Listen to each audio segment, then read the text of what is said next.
Morning, students. Again, we are back to our original course, that is Power Generation Economics EE 704C, and this is our lecture number 6. Till now, for unit commitment, we have covered 5 lectures. You have to see the videos and you have to see what sort of descriptions, what sort of understandings we are making you for unit commitment. And this is our lecture 6. In the last lecture, we had discussed about the unit commitment, about the unit commitment dynamic programming. Dynamic programming.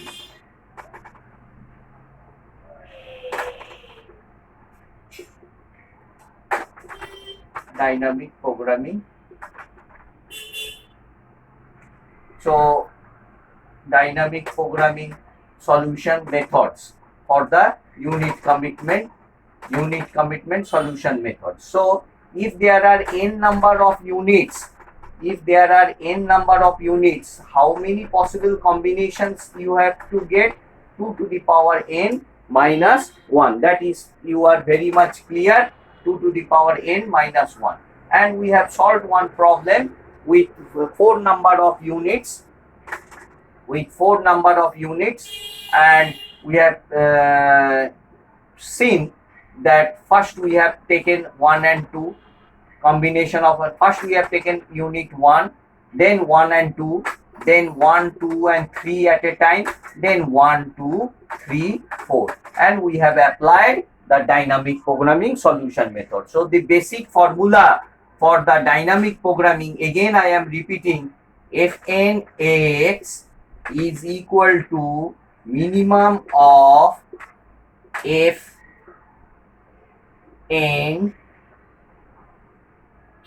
x plus Fn, this one rather it will be y, sorry, Fn minus, here it will be Fn,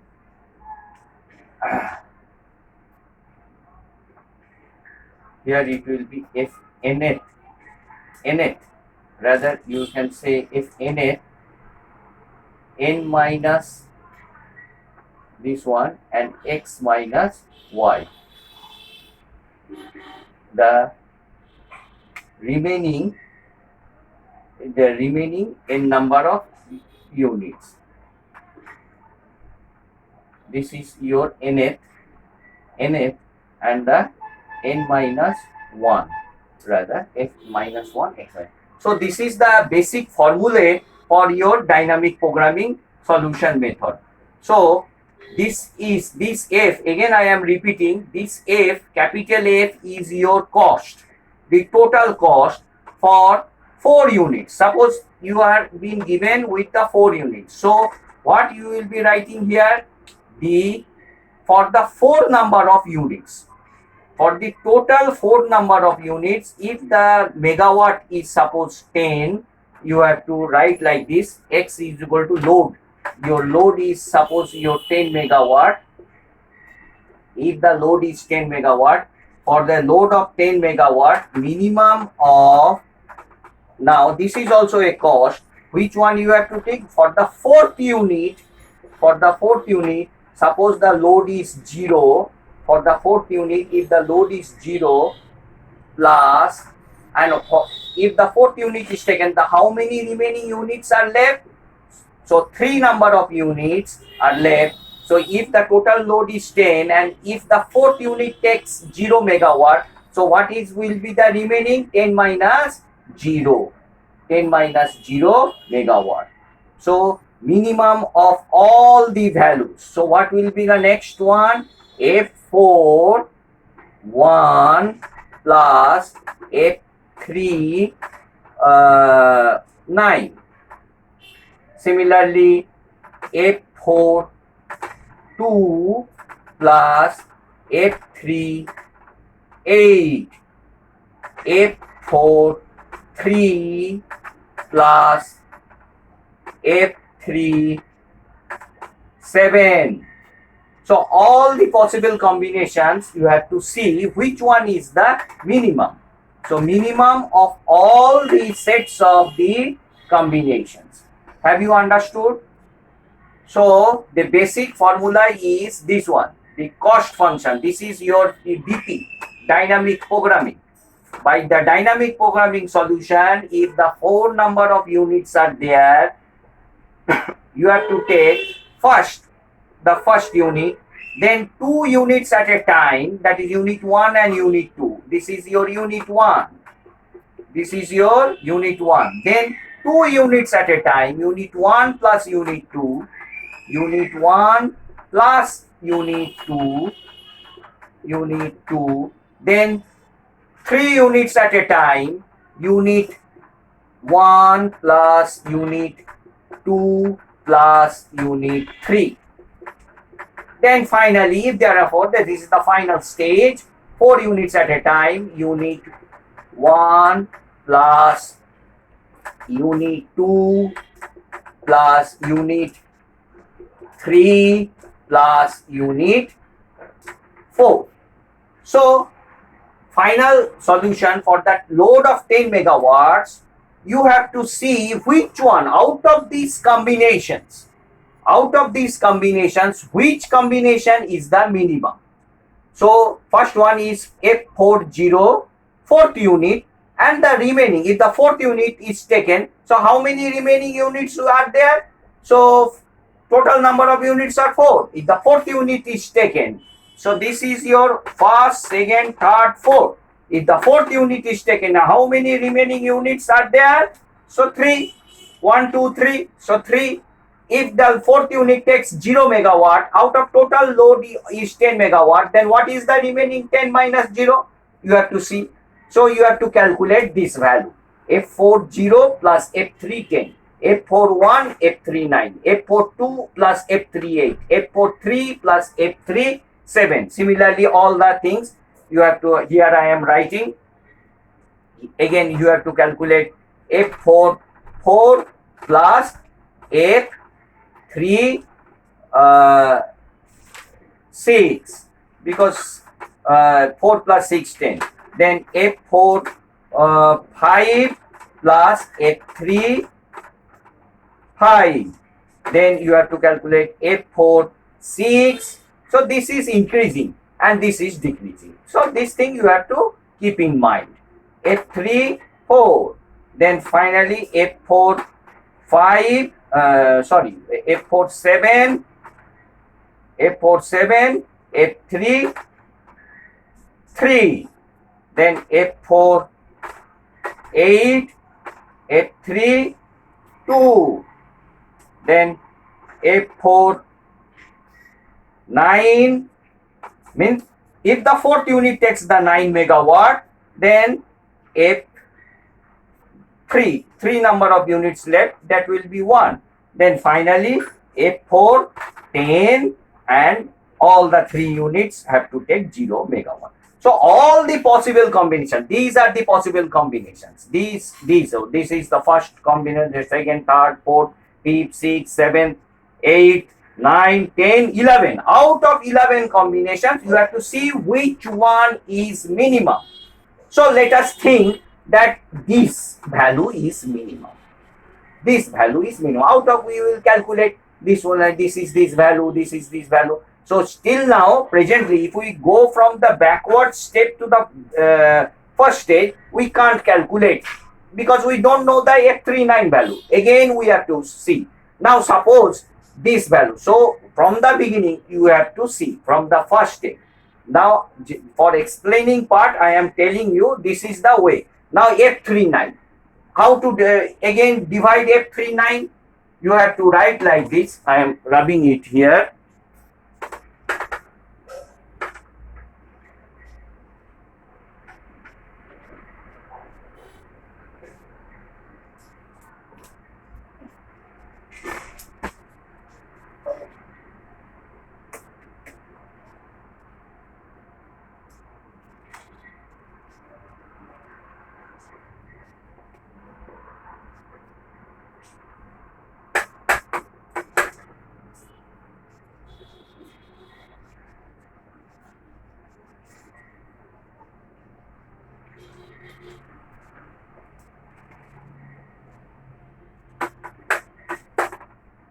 So how to get the value of F39? How to get the value of F39? So F39 is equal to 3 number of units. So F30 minimum of F30 plus how many remaining is, if this is the third unit, if the third unit is 3 units are there, if the third unit is taken into account, how many are left? 2. So F2, this is 9. The other 2 units have to take. So similarly, all the 3 things you have to calculate: F31, F2, 8, and also likewise F3, 10 plus F2, 0. No, sorry, it will not be 9. Here it will be, because the load is up till 9, and this one will be 0. You have to see which one is the minimum out of this. Suppose this one becomes the minimum. Again you have to see. So either from going from backwards you can't reach. So from the first step you have to calculate from the first, taking 1 unit at a time, taking 2 units at a time. For explaining part, I am taking the 4 units at a time and I am going backwards. But instead you have to do from the first step, taking first unit at a time, taking 2 units at a time, taking 3 units at a time. Then you will be getting all the values and you have to substitute and you have to see. Now this problem becomes difficult when the number of units are more and if the load steps are more. Suppose 10 megawatts is a very small quantity, but you are discretizing the load into 10 steps. So all the 10 combinations. In the actual practice, the load is about 500 megawatts and you have to take at a steps of 100, 200, 300, 400, 500. So likewise you have to, and if the generators are 4 number of generators or 5 number of generators, first you have to take the first generator at a load of 100 and you have to see then 2 units at a time, then 3 units at a time, then 4 units at a time, and 5 units at a time. Okay, so little bit explanation of your dynamic programming I have explained you, and rather you have to practice 1 or 2 problems in your own for your own practice. You have to do it, and afterwards you will be getting confident in dynamic programming solution methods. Now I will be teaching you some constraints. Now what are the constraints for the unit commitment solutions?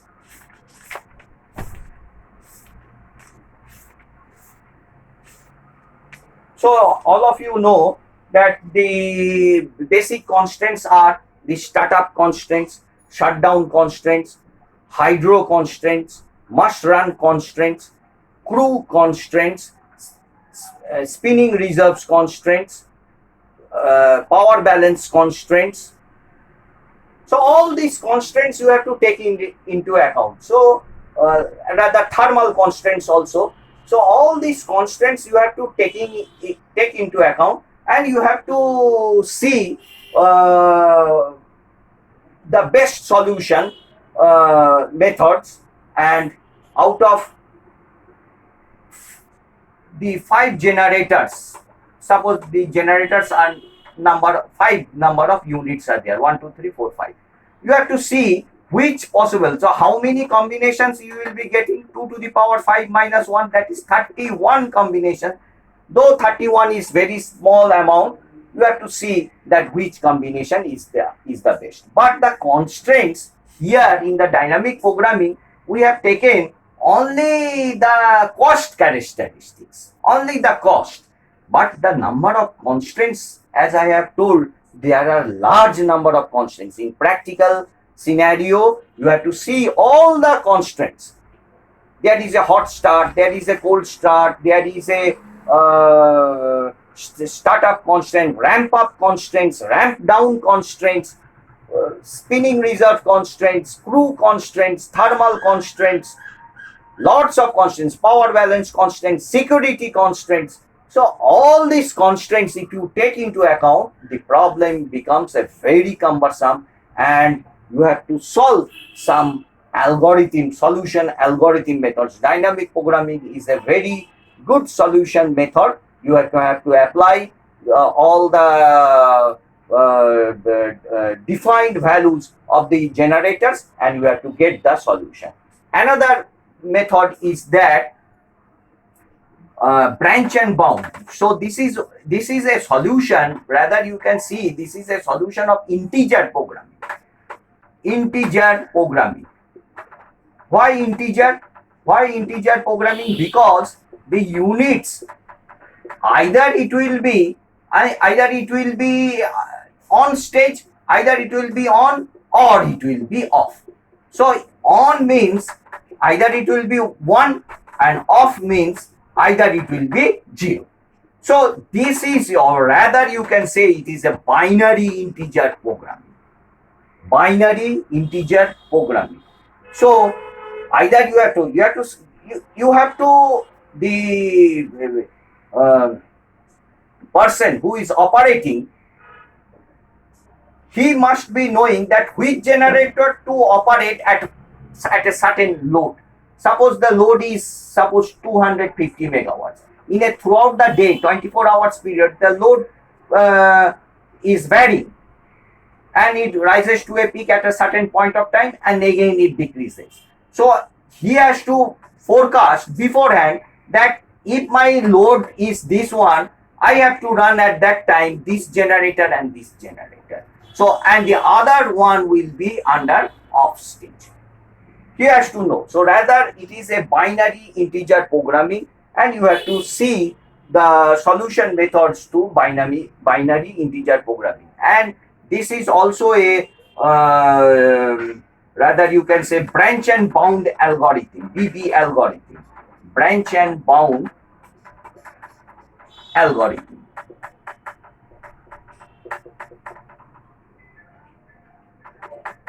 So all these things are there. So you have to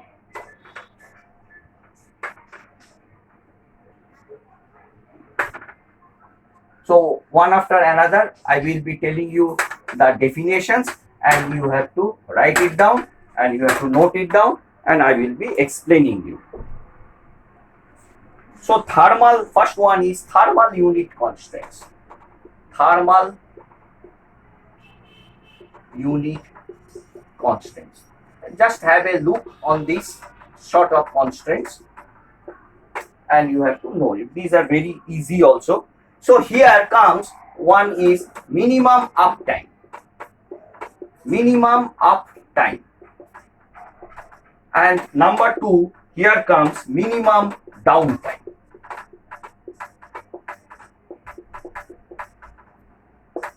And number 3, here comes crew constraints. Crew constraints.